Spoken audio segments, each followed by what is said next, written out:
Wow, I can't believe it. We're gonna trip to the Alamo. I mean, this is our national symbol, our Taj Mahal, our Eiffel Tower. I mean, the legends of heroes like Davy Crockett, William Travis, Jim Bowie, John Wayne.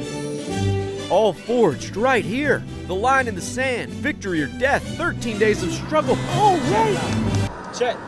Hey. Are we gonna go inside or what? All right. Oh, yeah. Let's go. We're making a show. Yeah. Yep. Right. Oh, I guess I get a little lost sometimes. But here we go.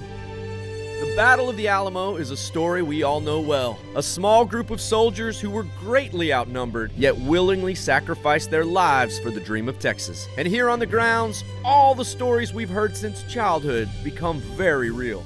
Down here on the ground, the line, Colonel William Barrett Travis drew this and he said, listen, if you're in, cross the line. But if you're not, I want you to leave. And of course, all but one stepped across the line and joined him to fight.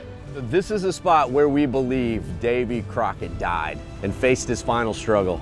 There's just so much history right here in front of the Alamo, it's crazy. Whether you've heard the story before or you're a Phil Collins-esque Alamo junkie, well, you're guaranteed to learn something new with each visit. Like the fact that there really is a basement and how to bayonet an enemy like a true Texan. Arms hooked. Charge, bayonet. Ha! Excellent, very intimidating. Oh man, my heart's pounding. I don't even have anybody to fight. I can only imagine. No, there's him, look. How hard this would have been if you actually had someone to fight. I quit. Sorry, Daniel. The living history of the Alamo is excellent, and the wealth of knowledge they have is staggering. This is Dr. Winters, who likely knows more Alamo history than Davy Crockett ever did. We tell a story bigger than the battle. Battle is what most people think about, but we have a history as it being a Spanish mission. Mission San Antonio de Valero, to be exact. One of 5 missions built in San Antonio. But after the mission period ended and the Spanish left Texas, well, the Mexicans turned the Alamo into a fort. And while most don't know it, there were actually 2 battles for the Alamo. The first, the Texans actually won. It was called the Siege of Bear. Texans are in revolt, and so as rebels, they've got to capture something important. They capture San Antonio. So that's why Santa Anna comes back with soldiers. They have to take it back.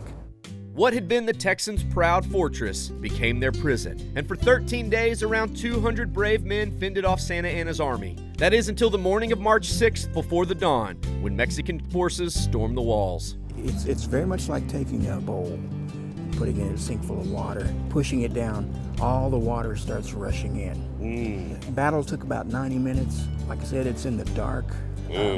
We sometimes will have visitors who'll come here and say, I wish I was there. No, you don't. Texas lost some of its best and bravest that day, and one of my favorite parts to every visit is reading Travis's famous letter. All right, so this is a copy of Travis's letter written from the Alamo seeking support for his cause. To the people of Texas and all Americans in the world, I am besieged by 1,000 or more of the Mexicans in Santa Ana. I have sustained a continual bombardment for 24 hours and have not lost a man. Our flag still waves proudly from the walls. I shall never surrender or retreat.